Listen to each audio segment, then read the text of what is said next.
What's going on, everybody, and welcome back to the channel. Welcome back to Miles of Horror. I'm your host, Man Miles, and I appreciate you guys hanging out. If you'd be so kind as to hit that like button. Um, we surpassed, 400 subs. Next goal is 500. Let's keep this thing rolling. So anyway, guys, today huge mail day for me. I've been highly anticipating this release and this mail day for quite some time.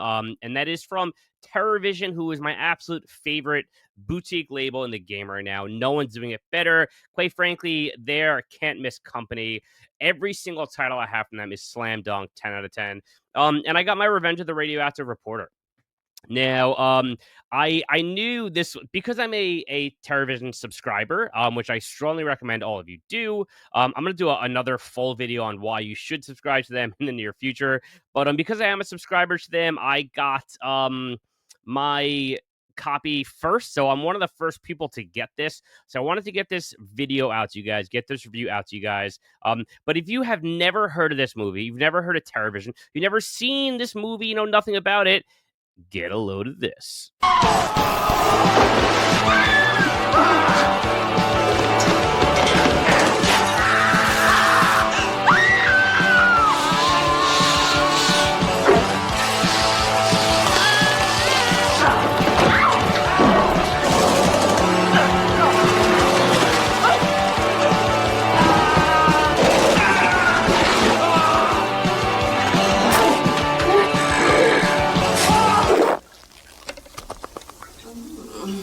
And it glows in the dark, babe.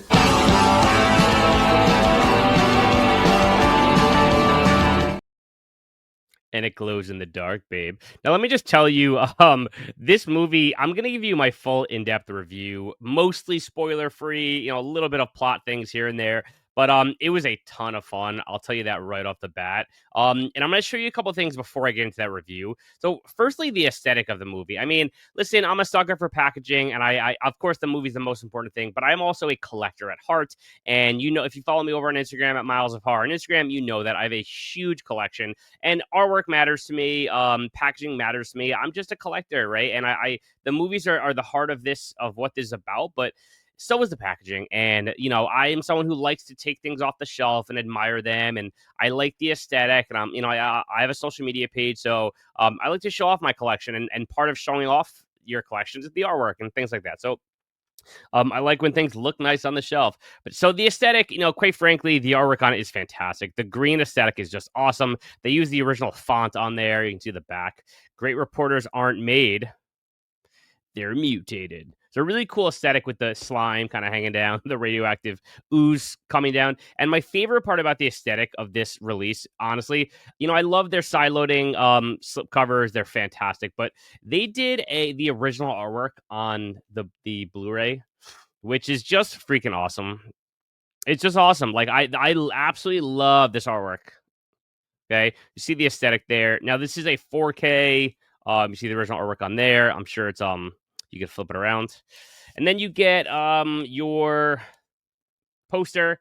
Super cool. I'm not even gonna open it all up. You can see the artwork there, and then the booklet. I have not taken a look at this booklet yet.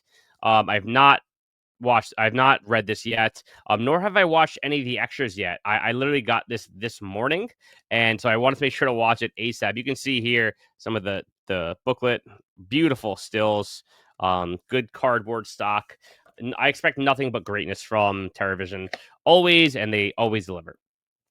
But anyway, so Revenge of the Radioactive Reporter. Now, to my understanding, this is the first Blu-ray of this movie. Okay, I think there was a DVD, but other than that, it was like a VHS. That was it. So if you wanted to watch this movie, I'm sure it was streaming somewhere. But as far as disc-wise, I mean, I believe, to my understanding, this is the very first Blu-ray of this movie. So they launched it with a 4K and a Blu-ray. Now, before I get into my in-depth review and my thoughts on it, I just want to tell you a few things because this thing is sold out on TerrorVision's website, but have no fear. There's a couple things you can do if you are interested in getting this. So first, right off the bat, if you head over to TerrorVision Records and Video,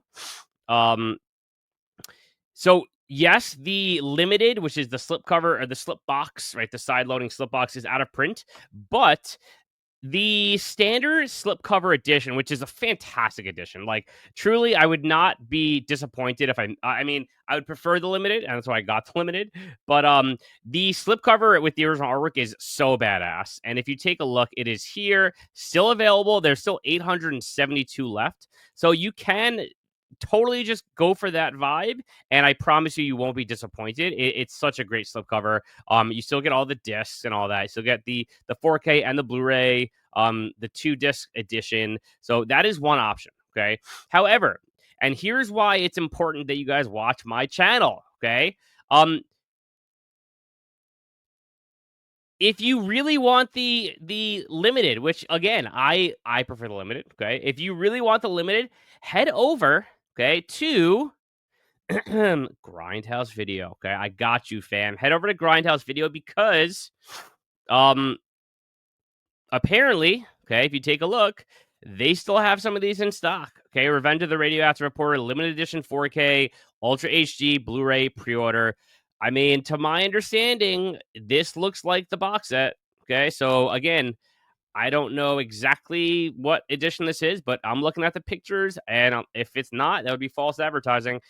So they have this still up for pre-order. So if you still want the limited, okay, get the limited. Go to Grindhouse Video, okay.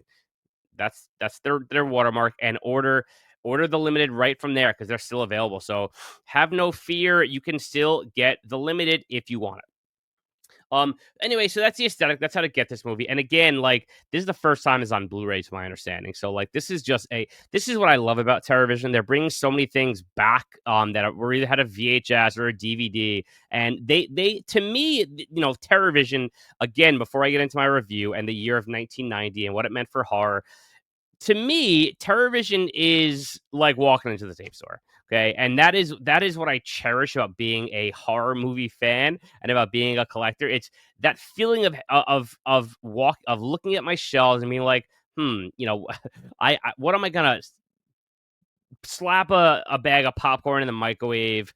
Um, Turn the lights off, have a movie night with, because every single time I grab a television title off the shelf, whether it's a first time watch or a rewatch, it feels like a real movie night and it feels like a good time. And that's the vibe I want when I watch a movie. So they're just my absolute favorite company. I would say Television and Scream Team Releasing are my two absolute favorite companies. And I have yet to get anything from either company that I haven't enjoyed. But anyway, so let me take you guys back to 1990 because that's when this movie came out, and it was bizarre year for horror. I mean, great year for horror. But we're talking this movie came out 35 years ago. Okay, so 1990. Listen to the horror movies that came out in 1990. Okay, um, you had Amityville Curse, Arachnophobia, Basket Case 2, Blood Games, Blood Moon, Brain Dead, Bride of Reanimator, Buried Alive, Child's Play 2, Cthulhu Mansion, Deadly Manor, Demon Wind, Demonia, Exorcist 3, Fear, Frankenhooker, The Gate 2, Graveyard Shift, Gremlins 2, Jacob's Ladder, Texas Chainsaw 3, Linnea Quigley's Horror Workout. You had Maniac Cop 1 and 2. You had Meet the Applegates, really fun movie. Mirror Mirror, Misery, Night Killer, Pledge Night, Prom Night 3, Psycho 4, Puppet Master 2. You had Silent Night, Deadly Night 4. You had the Slumber Party Massacre 3. You had Sorority House Massacre 2 and 3. You had The Suckling, one of my favorite creature features ever. You had Troll 2, one of my favorite movies of all time. You had Two Evil Eyes, Watchers 2, and The Witches. And of course, Radioactive Reporter. So, I mean, the sheer amount of titles alone that came out in 1990 was astronomical. And not only that, but it was a lot of creature features, a lot of low budget. This was a great time for horror. The tail end of the 80s, early 90s. There's so much horror being pumped out.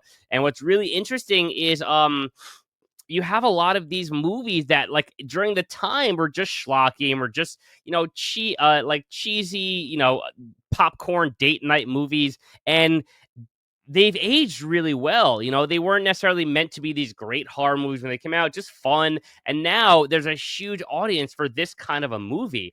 And it's fantastic to see what's happening with things like Revenge of the Radioactive Reporter.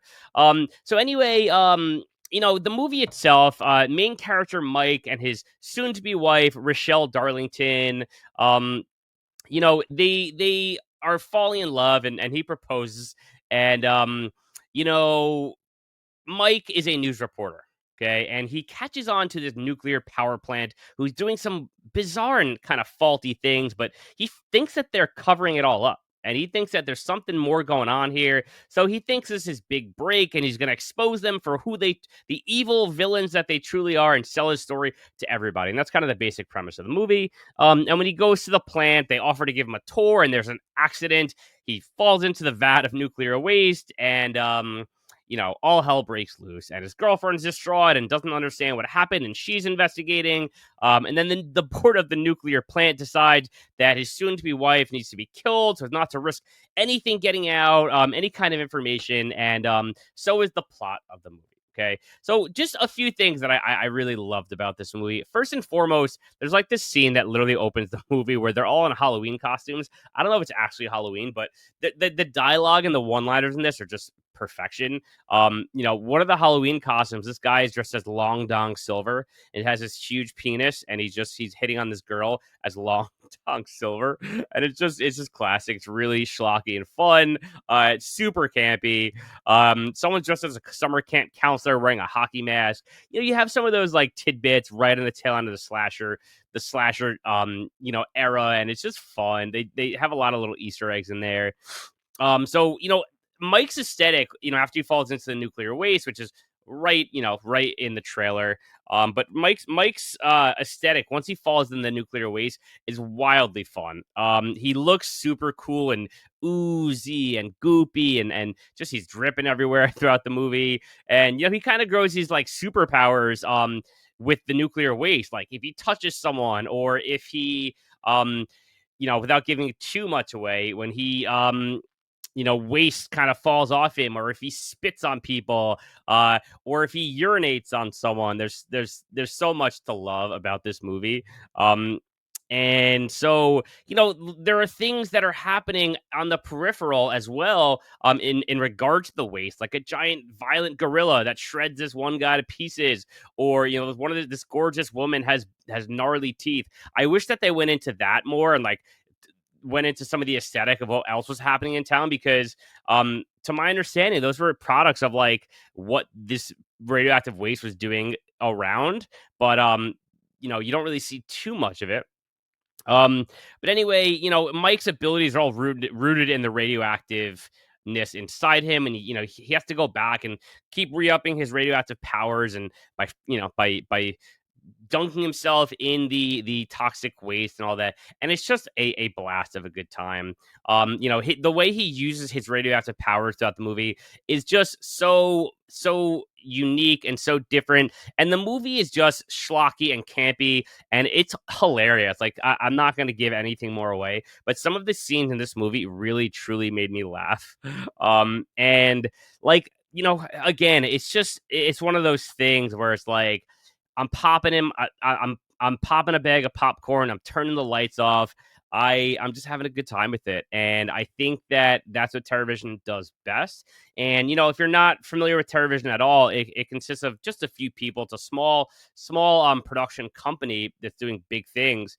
Brad Henderson, who's a former constituent of Vinegar Syndrome, and in fact, my favorite, again, I'm a big Vinegar Syndrome fan as well. I subscribe to them as well. But my favorite days of Vinegar Syndrome was when Brad was there in those early days, like The Suckling and things like that, when you know you got these low budget movies that um that just are just awesome. And there's so much discovery involved, and it wasn't just foreign films that we were discovering like it is now. I feel like a lot of Vinegar Syndrome stuff I'm discovering because they're foreign, which is cool. I'm all about that. But you know I feel like Brad brought a different vibe to the company, and that he's bringing that vibe to television. And so, anyway, you have Brad there. You have Ryan Grayface, who the leader of Grayface Records. He's actually the founder of television. Great rock star as well. You got Chloe, his wife, and then you got Elena Bowen, I believe is her last name. And then you got Brandon. So it's about 5 or 6 people at heart, and then you got a bunch of warehouse workers. So it is a small operation. So they've been nothing but class with me, and um so communicative, and everyone's awesome. So if you have any questions in regards to them, definitely hit them up on Instagram or email them through their customer service page. They're super cool, but they are my absolute favorite company right now, and I urge you guys to check out the subscription because you get the next 10 titles at like super cheap. So listen, if you are someone who thinks you're going to, maybe you watch Radioactive Report and you say, you know what, this is the kind of movie I want to watch. I want to support this label. Get the subscription and you'll get the next, 10 titles for way cheaper than you would have gotten them for. You'll just get a t-shirt and all that good stuff. So, listen, the movie is Revenge of the Radioactive Reporter, another slam dunk, 10 out of 10 release from Terrorvision. I continuously am amazed by this company. They just put out their first box set, which is like three underground, little known slashers in a box set, which is again what I'm all about, the discovery and these things that I haven't seen the light of day in, I don't know, probably 40 years. I know I think there's an 80s movie, a 90s movie, and an early 2000s movie. So it's all over the place, but listen, early 90s and mid 90s, like that's like right now is like my absolute favorite time period of horror. And I'm having such a good time going back and checking out some of these movies that I haven't seen before, like Revenge of the Radioactive Reporter. And I think that's what Terrorvision is really trying to do for its people and for its fans, is help you some of these movies that are just buried, right? And just haven't seen the light of day. Maybe they have a DVD, maybe they have a Blu-ray many moons ago, but they want these things out there again. They want to get these movies out into people's hands, and they're doing it the right way. So definitely check them out, guys. So the movie is Revenge of the Radioactive Reporter. I had so much fun with it. So great. Definitely check it out. And remember, guys, listen, if you like what you see here, definitely subscribe to my channel. Definitely hit that like button. Listen, we hit 400 subs, but next step is 500 subs. Let's keep the party going. Remember, Miles of Horror is the only channel that's going to make you scream.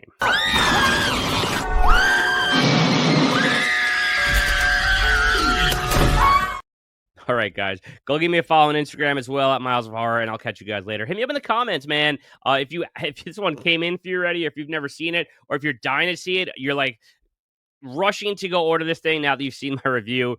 So appreciate you guys hanging out. Catch you later. Peace.